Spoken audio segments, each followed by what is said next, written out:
Garden? बिल्कुल ठीक, क्योंकि वो जगह तुम्हें बहुत पसंद है ना।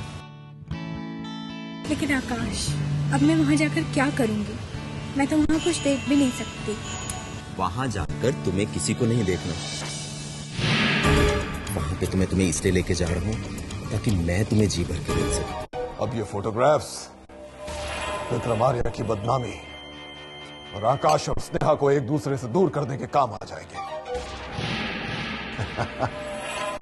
तुम एक काम करो, इस शहर के तमाम अखबारों में ये फोटोग्राफ्स छपवाओ। आपको भाभी जी का मुझसे इस तरह बात करना अच्छा नहीं लगा? गौरी, मुझे बिल्कुल अच्छा नहीं लगा भाभी ने जिस तरह तुमसे बात की। अगर आपको इस बात का बुरा लगा है तो मुझे बात बहुत अच्छी लगी कि आपको मेरे लिए बुरा लगा। अगर तुमने अक्की को हमारी असलियत बताई तो हम तुम्हें एक बार फिर पागल साबित कर देंगे। तो आकाश को हमारी असलियत बताने से पहले तुम्हें यह साबित करना पड़ेगा कि तुम पागल नहीं हो।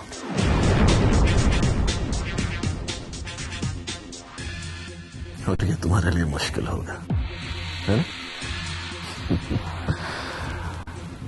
Sad, very sad. आओ छोटे।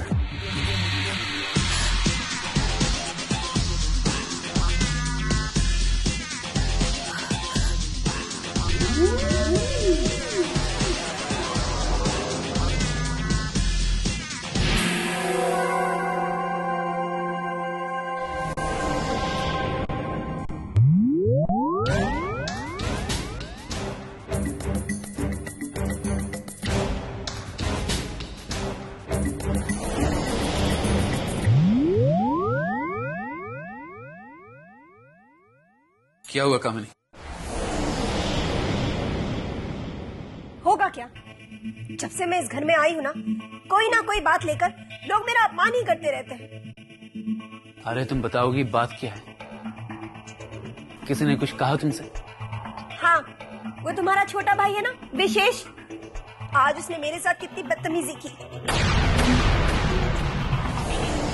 विशेष ने तुमसे बदतमीजी की? देखो कामिनी, मुझे पूरी बात बताओ, बात क्या हुई थी? शुभम, अब देखो बात तो ऐसी कोई नहीं थी, बस मुझे कॉफी पीनी थी तो मैंने गौरी से कहा कि मेरे लिए एक कप कॉफी बना दे।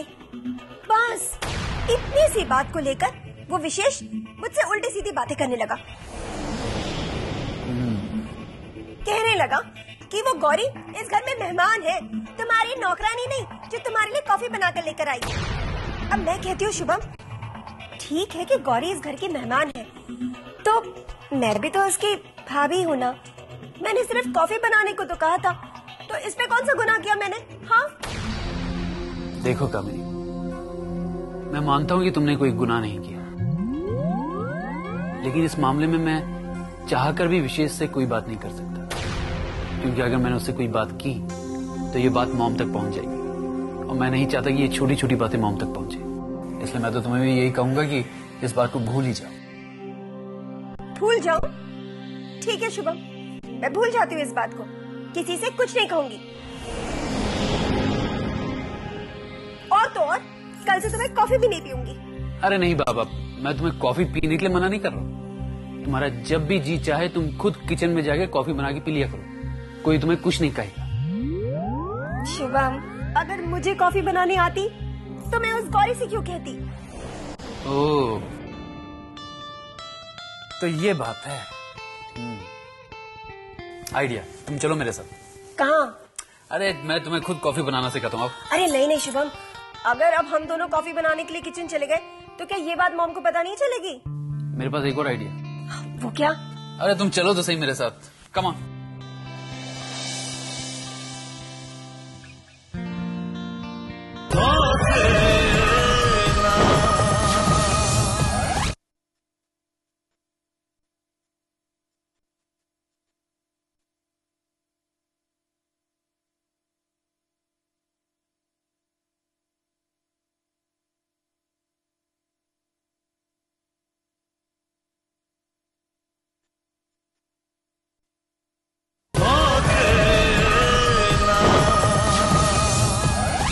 मैरी, इधर आओ। Yes sir. मैरी, तुम मैडम को किचन में ले जाओ और कॉफी बनाओ। पर इसके लिए मैडम को किचन में ले जाने की क्या जरूरत है? मैं उनके लिए ऐसी कॉफी बना देती हूँ। नहीं, मैडम ये देखना चाहती है कि तुम कॉफी कैसे बनाती हो, क्योंकि तुम कॉफी बहुत अच्छी बनाती हो ना। यस सर, जैसी आपकी मर्जी। आइए। Best of luck.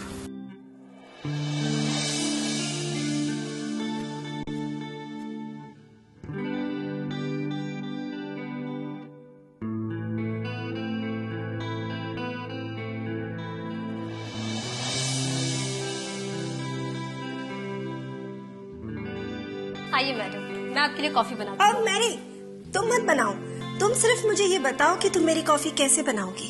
ठीक है, अब गैस जलाइए, पतीला रखिए, मैं दूध लाती हूँ। ठीक है।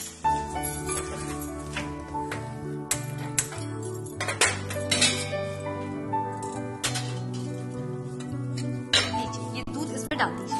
ओके।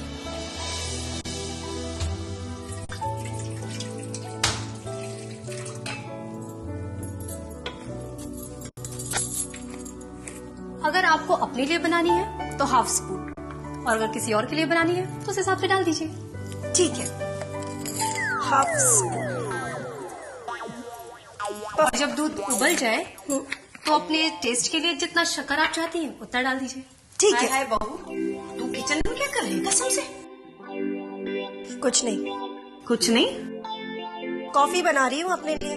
हाय हाय, तू कॉफी बनाएगी तो ये मैरी क्या करेगी कसम से? मामी जी, मैंने मैडम से कहा था मैं कॉफी बना देती हूँ, पर वो खुद बनाना चाहती हैं। काम चोर गई, तूने कहा ही नहीं होगा कॉफी बनाने के लिए। मामी जी, मैं काम बहुत अच्छे से करती हूँ। हाय हाय, काम चोर, तेरे मुंह में भी जबान आ गई। हाँ? कुछ नहीं जीजी, बहू किचन में काम कर रही है कसम से। नहीं मम्मी जी, मैं सिर्फ अपने लिए कॉफी बना रही थी। अब जीजी, बहू की हाथ बटाई की रस्म पूरी नहीं हुई है तो ये किचन में काम कैसे कर सकती है? हाँ, ये बात तो तुमने ठीक कही है कल्याणी। जीजी, तो बहू की हाथ बटाई की रस्म पूरी करवाइए ना। मम्मी जी, पर इसकी क्या जरूरत है? बहू, रस्में जरूरत के हिसाब से नहीं होती, परंपरा के अनुसार होती है, और ये परंपरा तो बरसों से चली आ रही है। हाँ, बट नो टेंशन, तुम्हें जो बनाना हो तुम बना देना, ठीक है? हाँ, फिर मैं तो तुम्हारे साथ हूँ ना बहू। बोलो, क्या बनाना सिखाऊं तुम्हें?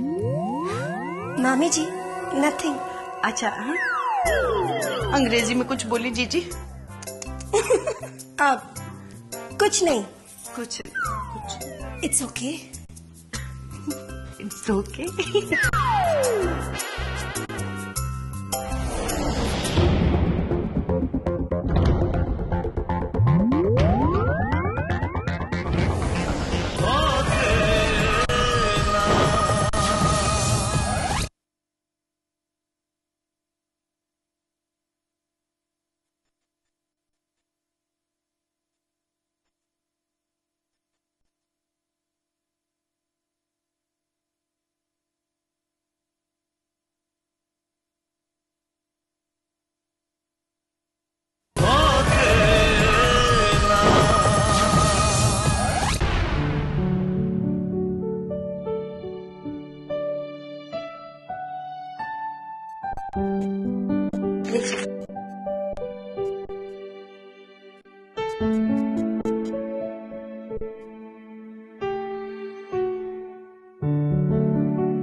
क्या हुआ, रुक क्यों गए? सुमन अचानक कामिनी की याद आ गई। हमने हमेशा उसे अच्छे संस्कार दिए, उसकी खुशियों का ख्याल रखा, उसे बहुत प्यार दिया, लेकिन कभी ये नहीं सोचा कि एक ना एक दिन उसे किसी के परिवार की बहू बनना है। उसे कोई तकलीफ ना हो इसके लिए हमने उससे कभी एक कप चाय तक नहीं बनवाई। लेकिन आज मुझे लग रहा है कि शायद ये हमारी गलती थी। सुमन, उसे घर गृहस्थी का कोई भी काम नहीं आता। एक कप कॉफी तक बनाना वो नहीं जानती। हाँ, वो बात तो है। और इसमें सबसे ज्यादा गलती मेरी है, क्योंकि मैंने ही उसे कुछ नहीं सिखाया है। लेकिन आप दिल छोटा मत कीजिए। किस्मत ने उसे ऐसे घर में पहुंचाया है जहाँ का हर काम नौकर चाकर करते हैं, और इसलिए शायद उसे कोई काम करने की जरूरत ही नहीं पड़ेगी। जानता हूँ सुमन, लेकिन फिर भी मुझे डर सा लगता है कि कहीं कभी उसे इस वजह से शर्मिंदा ना होना पड़े।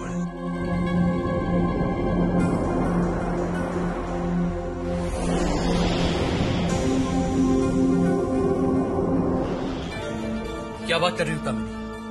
कमाल है शिवम, अब इतनी सी बात तुम्हारी समझ में नहीं आ रही। ये सब कुछ ना तुम्हारी डियर मामी जी की चाल है। अरे चाल है तो चाल ही सही। हाथ बरताई एक रस्म होती है जो हर नई दुल्हन को निभानी पड़ती है। और रियली, तो मुंह दिखाई भी तो एक रस्म होती है ना, तो वो रस्म मेरे साथ क्यों नहीं निभाई गई? देखो कामिनी, जो बातें हो चुकी हैं उस मामले में मैं कोई बहस नहीं करना चाहता। शुभम, बहस मैं भी तुमसे नहीं कर रही हूँ, लेकिन जो बात होने वाली है ना, मैं उसकी चेतावनी दे रही हूँ। अब देखो ना, मुझे तो खाना बनाना ही नहीं आता। For God's sake शुभम, अब तुम इस तरह मुझे क्यों देख रहे हो? मैं सच कह रही हूँ, मैंने तो ना कभी अपने हाथों से एक कप कॉफी भी नहीं बनाई है, तो पूरा का पूरा खाना मैं कैसे बनाऊंगी? मुझे बहुत डर लग रहा है। ये हाथ बरताई की रस्म मैं कैसे निभाऊंगी?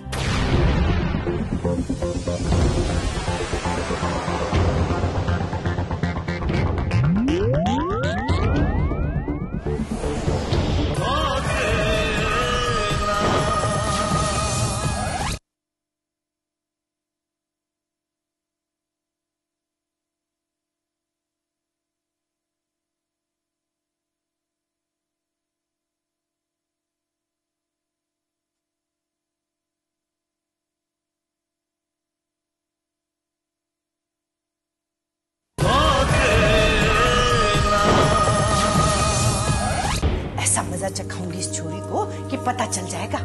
अब पता चलेगा कि कल्याणी से पंगा लेने का मतलब क्या होता है। ऐसा फंसाऊंगी ना कि उसको उसकी नानी याद आ जाएगी कसम से। गई भैंस पानी। अरे इस घर में मेरे अलावा ऐसा कौन सा सपेरा आ गया जो तेरे फन के आगे टिक गया? सपेरा ना है, सपोली है, सपोली। अरे कौन? अरे वही इस घर की नई बहू, शुभम की बीवी। अरे ले, सांपों के वंश को क्यों गाली दे रही है उसे सपोली कह के? अरे वो तो बिच्छवी है, बिच्छवी। पीछे से उसके डंक को तोड़ दे। वो तो मैं तोड़ूंगी ही, लेकिन अभी उसने मुझे डंक मारा है। किचन में काम कर रही थी, मैंने उसे मना किया तो मुझसे कहने लगी, तुम कौन होती हो मुझे मना करने वाली? तो तूने उससे कहा ना कि तो शुभम की मामी है? आए हाय, उसे पता ना है। और तो और उसने शुभम और जीजी से भी शिकायत कर दी। तो जीजी ने तुझसे कुछ कहा? जीजी मुझसे क्या कहती, वो मुझसे पूछती, उसके पहले ही मैंने बहाना बना दिया कि बहू की हाथ बटाई की रस्म के बिना किचन में जाना शुभ न होवे है। बस फिर क्या था, जीजी ने भी यही कहा कि हाथ बटाई की रस्म पूरी होने तक वो किचन में ना जाए कसम से। तो तू क्यों खुश हो रही है? हाथ बरताई की रस्म तो उसकी होगी। और मुझे तो लगे उसे खाना बनाना तो आता ही होगा चक्कर चला के। खाना बनाना भले ही आता हो, पर जब तक ये रस्म पूरी होगी ना, तब तक मैं ऐसा चक्कर चलाऊंगी कि वो फिर कभी किचन में जा ही ना पाएगी कसम से। अरे हंस। कसम से चक्कर भी चलाएगी। चला ले।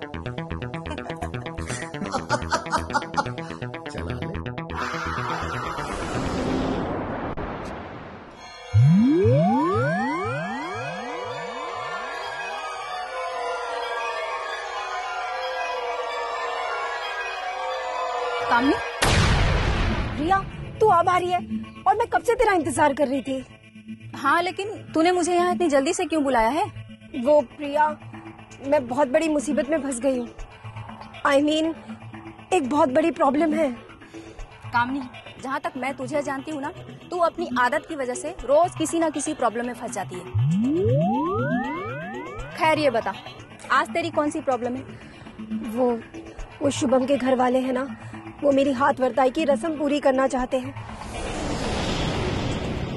और प्रिया, तू तो मुझे जानती है, मैंने तो कभी कुछ नहीं बनाया, मुझे कुछ बनाना नहीं आता। वो तो मुझे पता है कि तुझे कुछ भी बनाना नहीं आता, लेकिन इसमें मैं तेरी क्या मदद कर सकती हूँ?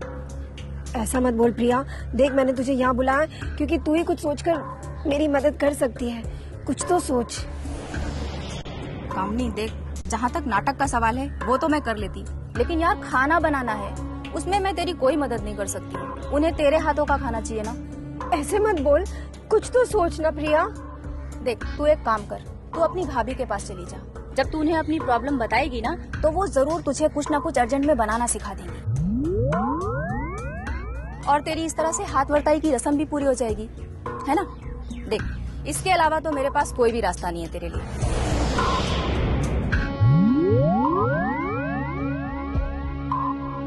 भाभी,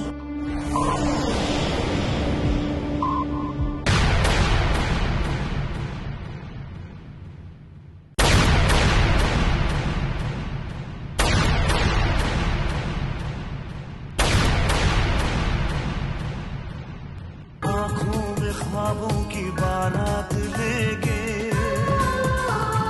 होठों पे गीतों की सौगात लेके,